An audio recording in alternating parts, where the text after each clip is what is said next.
Hey everyone, welcome back to episode 5 of Let's Talk DAT. Just so you know, ahead of time, this is just straight up live recording. We're just gonna record it, upload it. Due to some budget cuts here, we can't pay an editor, you know. So today's topic is kind of gonna be combining some of our previous topics together. We're going to talk a little bit about the relationship between coaches and athletic trainers, and kind of how that can influence, more specifically medical clearance, as well as kind of potentially our job. So, Josh, do you want to go ahead and? I'm co-host Mike Monahan. This is co-host Josh. Yep. So thank you, Mike. Thank you for that amazing introduction, and thank you all for watching. Today, just like Mike said, we're going to be kind of discussing the relationship between coaches and athletic trainers and how that influences not only the patient care that we're giving, but also job security for athletic trainers. So most kind of going back to the medical model kind of thing, most of your athletic trainers, especially in the collegiate setting, are mostly under the athletics model, where they have to report to an athletic director, and if in that sense those coaches have a higher influence over that athletic director and over what happens in the athletic training world. Would you kind of agree with that, Mike? Yes, certainly. And yeah, go ahead. I'm sorry. At the secondary level, it's strange. So, like, if you're contracted out, right? You work for like a, healthcare company, typically, hospital system, PT, whatever, orthopedic. But then you also kind of have this weird relationship where like the athletic director is kind of also your boss, right? Yeah. So then you do have a little bit of that sports performance overcast. So. And a lot of that too, like if we're thinking professional level, right? Like the owners of that organization are influenced by the head coach and the, what are they called? Who recruits people? GMs. Yes, thank you. Yeah. And GMs have a large influence over what happens, and so if they don't have a great athletic relationship with their athletic training staff, if they were to change coaching staff, they're more than likely also going to change athletic training staff. Yep. And physicians and all of the healthcare involved, right? So absolutely. But then you get some of those organizations that have a solid healthcare or like crew, and they've been there for 30 plus years. So it's hit or miss. But back to kind of what we're talking about. We have some results from the Journal of Athletic Training. One of the articles that were looked at was challenges faced by collegiate athletic trainers, Part 1, the organizational conflict and clinical decision making. This was by Alicia M.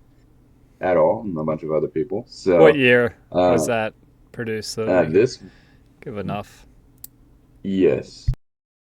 This one was from March of 2020. So a fairly recent article. Okay, yeah, during pandemic too, so interesting. Oh yeah. So where did it say? Hold on. I wanted to show how many participants they had. They looked at 199 Division I schools, 67 D2 schools, 108 D3, 37 NAIA, and 23 junior colleges.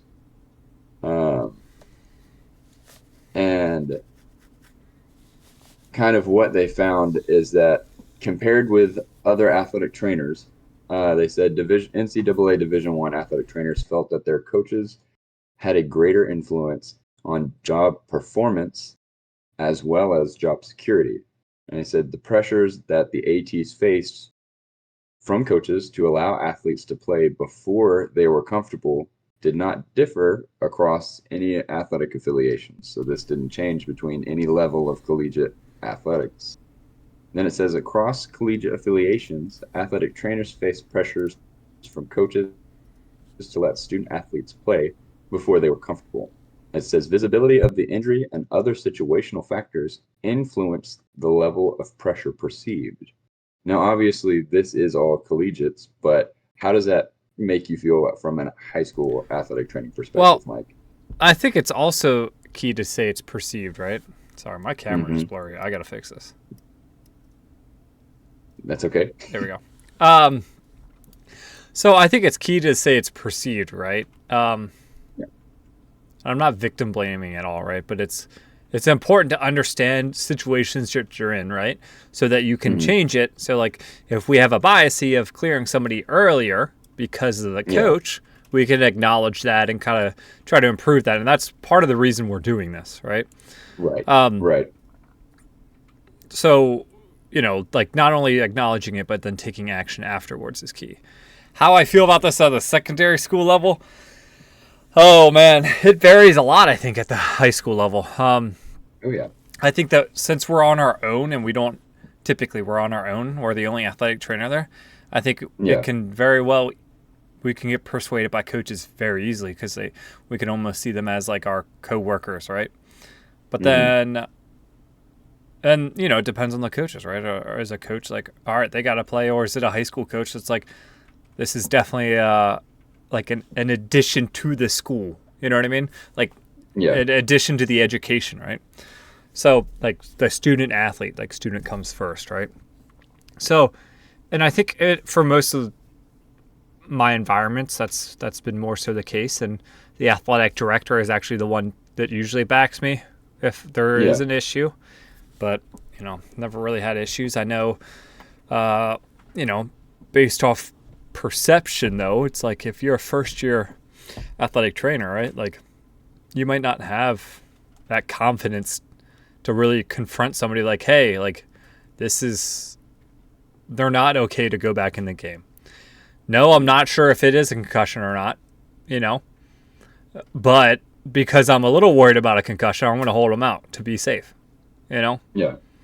Some people don't want to have that conversation, and I think that's kind of one of those things that potentially our undergrad, or I guess our masters now, I'm not sure how many times they get that opportunity to practice that. Right. Now I'm going to come back to that point because we have another article that helps us kind of determine how we can kind of get over some of those issues.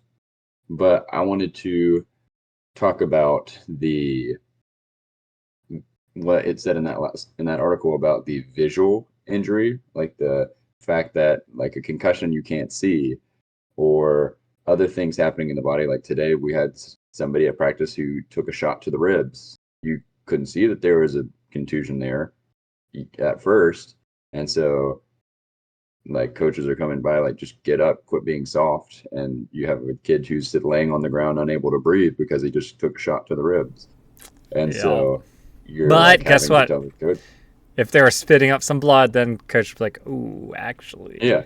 understandable. Exactly. And so, like in this instance, this patient wasn't doing that. He was just literally just took a shot to the ribs on the last play of practice.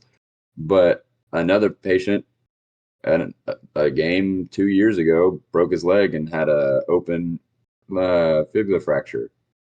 And like I look back, the coaches are all throwing up because the injury was gross. And then it's just like, is that kid gonna play? Absolutely not. They're like, get that kid to the hospital. So I mean, the difference between that and a concussion or like somewhere a rib contusion, it's just like what severity do the coaches realize that this is real and not something that is just the patient not wanting to play or Yeah. something that somebody could play through. And plus, a lot of these coaches are older and they're from a time where if you weren't tough and pushed through an injury, you wouldn't play. And so they're pushing that onto their patients or players, Or they if might we not want to say even that. like believe in concussions. That Yeah, blows my mind when I run across this. I'm like, yeah, oh, you don't believe they're real. Okay. which is crazy. At that point, I'm like, Um, well, we have laws that say we yeah, can't. like I But I think the big thing is, right, you try to develop that relationship before anything like that happens, right? yeah, So, you know, you see a kid for soreness, right? And if it's just soreness, like you know, you tell them what's up, what it is, you know. If it is yeah, just a bruise and the kid can play through it, and you talk to them, right, and making sure that they feel comfortable playing through that, then you tell coach like, yeah, it's just a bruise. You know what I mean? yeah, Kind of get them like understand and introduce yourself that you used to be an athlete, right? Hope yeah, most athletic trainers are, right? Be like, hey, yeah, I'm Mike. I used to wrestle, right? So yeah, then people are like, oh, okay, like you understand. It's not like we're yeah, just some OSHA worker. No offense yeah, to OSHA workers, you know. But I was just thinking like job site security people. You know, there's like a disconnect, right? But I yeah. think it's, you know, I was thinking about the invisible injuries. Um, I think there's one invisible injury that I think is one where our coaches are like, take your time. Do you know what that is? It just comes to my mind at Um, least. Getting hit in the testicles. oh, absolutely. Everybody Yeah. knows that feeling. If you're Yeah. male, So, like, so all the male coaches like, take your time. It's okay. Are you good? You sure you don't want to sit out a little longer? Like, yeah, like you need a second to breathe. yeah. Are you sure? It's funny Like, that like, you know, that popped in my head. I'm like, that's definitely an invisible injury, or maybe it's yeah, visible but isn't we're not visible. looking. Yeah, Yeah. yeah, So yeah. yeah. That's funny you say that. I had a patient who had that happen a couple days ago, and literally the coaches were like, "Oh, like he needs just a breather." Like, but then the next play, someone rolls their ankle and has to go get taped, and they're like, "That kid's just soft," and I'm like, Yep. Yeah, "He's especially if not." there's no swelling or bruising with the rolled ankle. Like you could roll Yeah, it and jack those yeah. ligaments up. But yeah. I'm like, Now, well, it's gonna be real visible when they're limping on the field and they can't play. yeah, yeah. And it's one of those things too. Like as soon as he stopped, he was fine. Like with practice, like after once he stopped practice, like his discomfort was fine. He didn't have any swelling or anything like that, and his, like was ready to practice the next day. But he just needed that extra time and some like support, and then he was fine. So So why is this important though? This first article. Why is it important to acknowledge this? well, for instance, I can give you a example. We had a coach recently who told one of our athletic trainers that uh, and to go off of not quoting her exactly, but Let's she's yeah, okay. Yeah. yeah, she said, uh, Like a person you've heard about, right?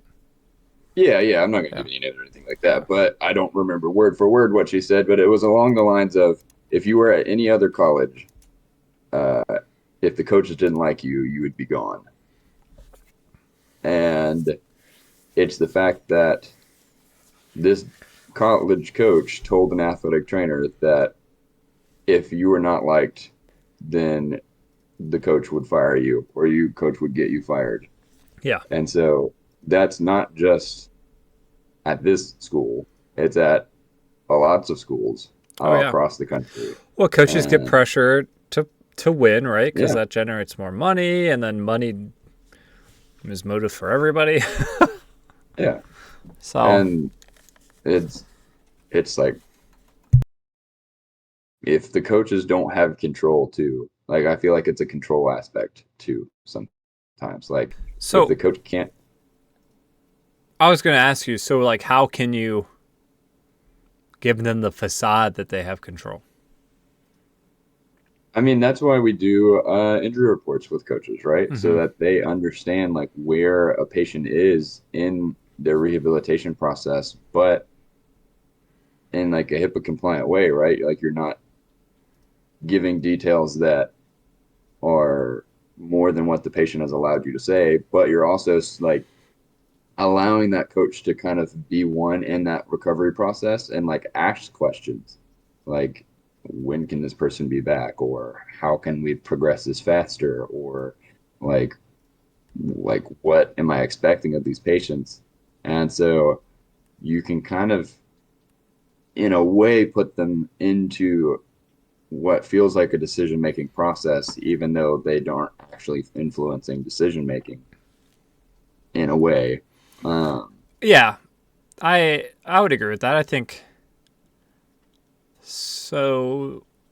I think sometimes how I guide my patients to the understanding their plan of care or what I think mm, might be their best plan of care option is kind of just laying out that information for them and then like helping them along the way. Like, oh, I do have to. I should probably do these exercises for a couple weeks to get stronger, or like, yeah, oh yeah, we actually got to get an X-ray for this because it's not improving, or it's getting worse, right? So it's like them saying it without me saying it directly, and then like guiding them to it. I think helps with that sense that like, oh, it's their decision almost a little bit.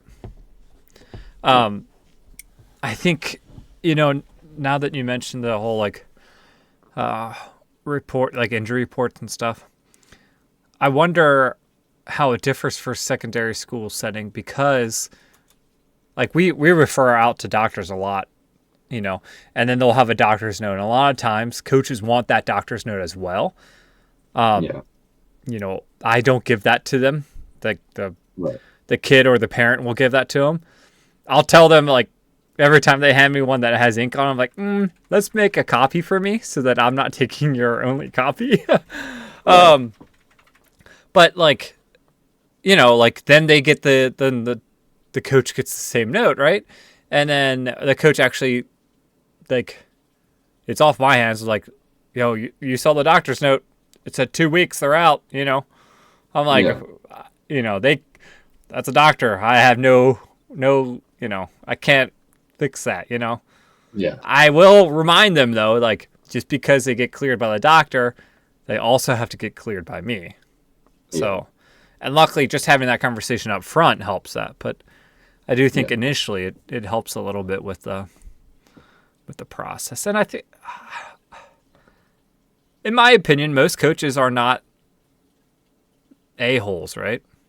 yeah. They're not out to get you or out to Yeah, get the patients. Like they really truly want the best for the patient, but sometimes they think that most of the time. they're yeah, most of the time. Let me preface, Yeah, but I mean, a lot of times they, in the instance in which there's a conflict, sometimes it's like what they think is best for the patient differs from what you think is best for the patient, yeah. and And it that and they go through that grieving stage as well, right? For that oh yeah, injury, especially if it's a key player of theirs or someone that they are close hmm with, right? Like they're like, oh man, like we just lost our key player, like, and then you see them go through the grieving stages, and then that yeah, bargaining well, stage a lot of times is where they're trying to be like, well, can we get them back in time for the next playoff game, or yeah, and two, like just like athletic trainers, sometimes you have that parental mindset of all these patients because it's like we're working so closely with all these athletes. It's like from a coach's perspective, these are like your kids. You yeah, have for a football team 120 kids, and it's like somebody gets hurt. It's like, oh my gosh, that's my kid that's hurt, and it might not be to the extent of their actual parents, but it's definitely there, and yep, so it works a little bit of the same way, I would assume. yeah, good point. So I have a another article here that can kind of help us, in my opinion, work on some of these um, issues, Let's as hear we it. say. Yeah, So this one is also from the Journal of Athletic Training. This one is by the same person, actually, and the same group of people. So this okay, is collegiate athletic trainers' experience with external pressures faced during decision making, also from April of 2020.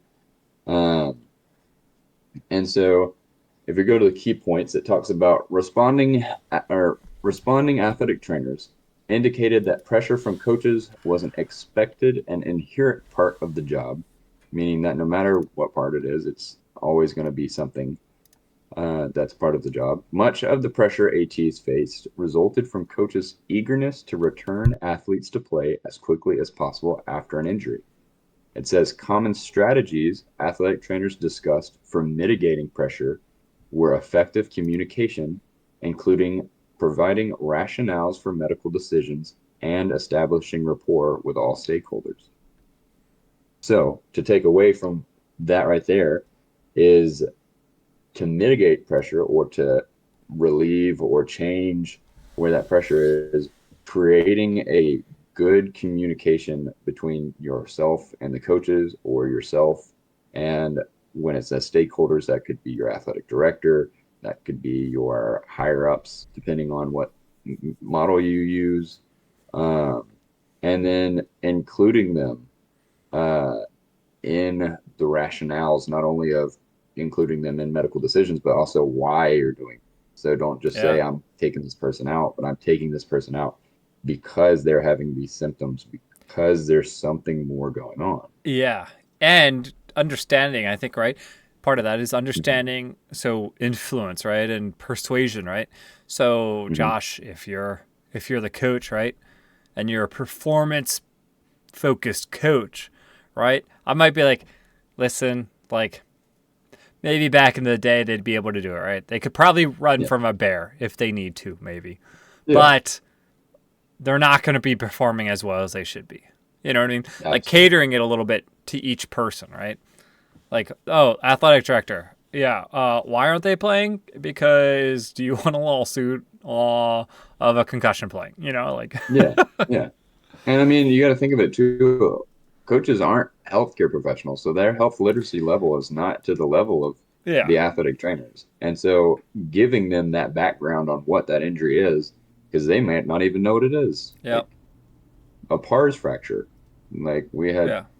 someone with that we had to basically teach the coach what that was. Uh, And that's not all coaches, right? A lot of coaches are yeah, knowledgeable and general gross anatomy stuff they're great with, right? But some of those, yeah. like a pars defect or anything like that, yeah. So I mean, that happens all the time too. And so it's like a lot of times it happens more with the older coaches, but I mean, and this is just me, from working all these different places, the younger coaches that I've been working with as time goes on, it seems like they have a better understanding of the body and that their Oh, healthcare literacy is going up a little bit. okay. But you might see it differently than I do. Uh, I don't know. Have you seen anything like that? Any trends? I'm not sure about the knowledge of healthcare literacy because we get a lot of coaches from like they're like real estate during their day, and then like a coach. You know what I mean? Um, Yeah. I would say the younger population is more knowledgeable of athletic trainers and what we can do, though. Okay. So I you know, agree. the older population, you'll get probably like 1 in 10 of them will be like the old school athletic trainer essentially, where like they're like, oh, like if I need help with something, I'm gonna get them because they're very knowledgeable on some common injuries and things like that, right? Yeah. They don't have a degree or anything. They just have been around so long, and they were like the coach that was in charge of that, you know. Yeah. But as for like health literacy, I think that's a big difference in collegiate and secondary school, probably. Yeah. Because in collegiate, that's most of the time your job, right? Yeah. Like there's some coaches at high school That that are just volunteer. Yeah, like all of You the know? coaches here, their sole job is to be the coach here. Yeah. Like they're in recruiting, they're in maybe marketing as well. And so like all of these coaches have a role in the athletics business per se. Like they Yeah. probably all went to either business school or have some kind of sports marketing degree or some thing like that, and they've worked their way into a coaching role, and that Yeah. is all they do. And I Um, mean, the interview process there is probably a lot more intense than a high school, right? yeah, So they should be knowledgeable yeah. and experienced. No. to go off of this last the mitigations aspect from this article, um, where it talks about effective communication and also establishing rapport with all your stakeholders. What are some ways in which you have established rapport with your stakeholders? Um, Something I've recently done is calling. Well, first I'll treat them like a person, right? Mhm. But before even there's a lot of things. One thing is, us as athletic trainers, we're the bearer of bad news a lot of times. So making sure I'm going to them with something positive as Mhm. much as I can. Doesn't even matter if it's related to my job or not. Just like, hey, you know, I guess this sounds like bribery, but like, hey, like, I got a dozen donuts. You want a donut or something like that? You know what I mean? But like, Yeah, or like, hey, coach, like, how's it going? And like, talk about the day or the weather. Do you know that that coach likes a certain sports team? You can hype up that sports team kind of thing. Just so that they're leaving with a good interaction with you, and they're yeah, not thinking like, ah, shoot, like now I gotta worry about this every time you talk to them. yeah, So, and I think that goes probably into like Freud's conditioning or whoever that is. yeah. How Pavlov's Al, dog. yeah, Pavlov, yeah. But You say owl? yeah, I was thinking Al. It starts with B, but it's a different psychologist. Yeah, yeah. Um, yeah, so that's one way, right? Um, I totally just forgot about all the other ways that I repeat the question That's so okay. it sparks my memory again. Yeah, yeah, yeah. So establishing rapport with all your stakeholders. So how did you do that? And think back to like when you first started there, rather than like since you've been in the DAT, because from the DAT perspective, at least in our program, we are taught to try to better our rapport with our higher ups um, Yeah, through I think just going above and beyond, show them that I'm a workhorse, yeah, right? The one yeah, thing that I did day one for wrestling coaches, because I know how the wrestling culture is like, yeah, hi, I'm Mike. I used to wrestle. Like, yeah, I yeah, understand. Like, you know, yeah. it's not I feel pretty. like my coaches know that I played football and some basketball, and so when it comes to like the return to play aspect, coaches will actually come up and watch some of my drills that I do and have started actually using them in their own practice. Uh, Nice. That's a big and compliment. so, yeah, I know. As one of them was like a tight ends coach, and he's like, "Hey, can I watch some of what you're doing for the tight ends that are returning to play?" And I'm like, "Absolutely." Like, it's not something that I'm gonna hide from you and like be Yeah, like, right. "No, these are my drills. You can't use them." But It's that it's like psychological ownership, right? yeah, but it's like then you can go up to them too. It's like let's say you have returning like this happened in an old school I used to work at. Like I was returning a cornerback to play, and like I played cornerback and for a little bit, but also like some safety. And so for me, like trying to like they coach safeties and cornerbacks a different way. Like the Yeah. way that you step Yep. Like is when to different open at up and different stuff. schools. Yeah, so like Yeah. when I was there and I was like I was doing it my way and I was like the coach literally was walking out of the clinic at the time I was doing the drill and I said, "Hey coach, come here."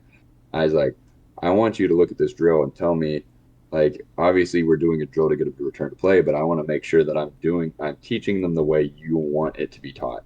Yep. And so he kind of helped me look at the patient and make sure that the form was correct and I'll the level and intensity was judged by me.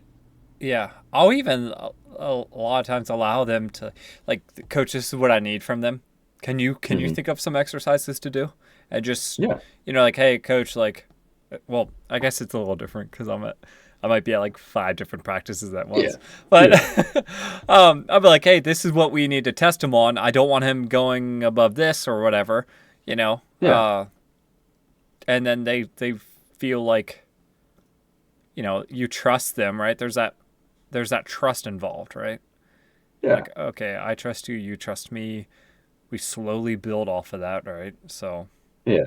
And I also think you have to build that trust too. Like yeah, it's not right away, but and it's real hard with some coaches. yeah, You know, absolutely. I have a Hmm. yeah. It's a huge compliment for me if a coach comes in and has me look at their kid, because that's when it's like, all Hmm. right, like 100% trust. You know, Yeah. I so got to do that the other day for one of my coaches, and I was just like, as cool as this is, like, no, it also makes me nervous. So it's like, granted, it's not that it was a very minor injury, and I'm sitting there like, good, like I'm not gonna see this person every day, so I don't know if they're gonna like do what I asked them to do or not. But it's like I asked that coach today, I was like, hey, how's your kid doing? And they're like, oh, they're doing much better. And I'm like, let's go, let's yeah, go. I think It's like yeah, those are big kudo points right there. I'm up there. yeah. Well, it's just it feels good, right? To like, all right, they Yeah, trust me to do my job, right? yeah, And then if you do that with a coach, right, then they feel that same way, right? So yeah. and Or coaches that have their own injuries too and come to you and they're yeah, like, what can I do? And then you get them better, and then they're just like, all right, you can get me better, you can get my people better. exactly, yeah. So So and it's weird we take so much pride in that, right? But I think I take too much pride in it. I think I got to do a better job of empowering the patient, saying that they did it and it wasn't me. yeah, You know what I mean? yeah.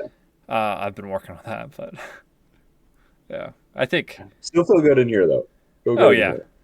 and Yeah. then developing rapport, right? So this happened to me recently. I won't say at what school or whatnot, but covering something, right? And that's like there's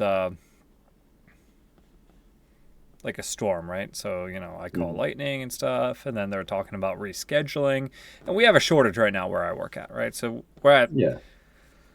30% of the athletic trainers that we should be at. So I'm covering a bunch of schools, right?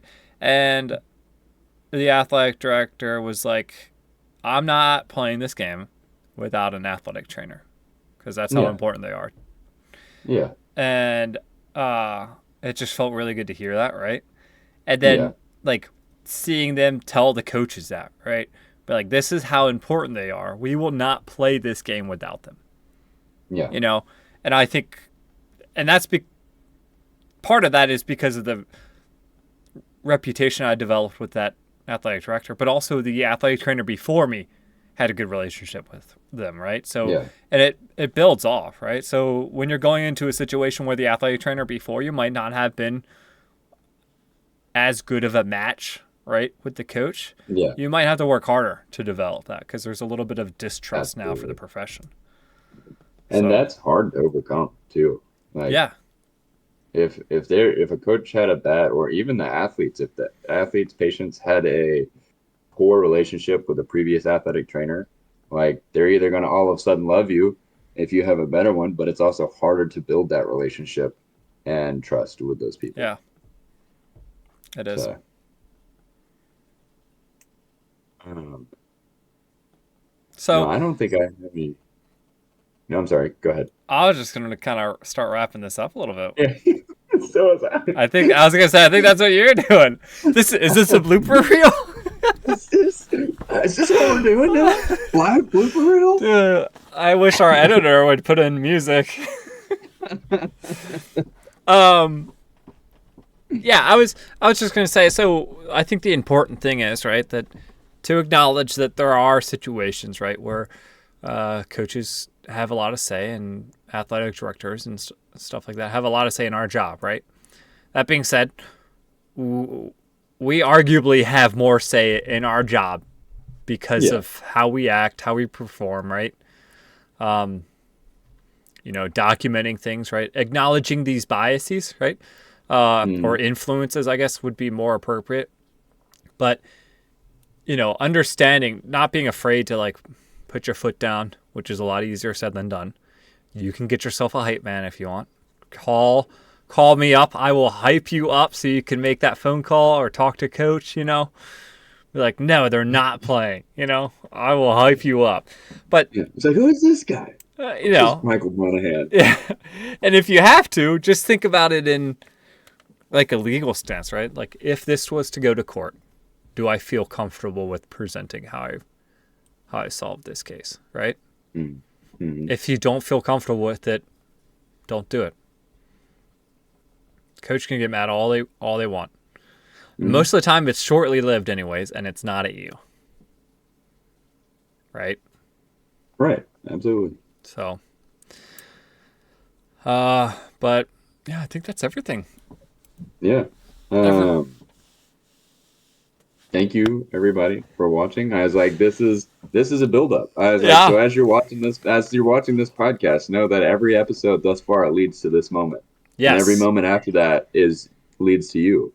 yep. So however you take this information and run with it or look at it in your own practice, like we can change the outcome of people's perception of job security or influence based off of how we communicate to others. Like we build that trust, build that rapport, build those connections.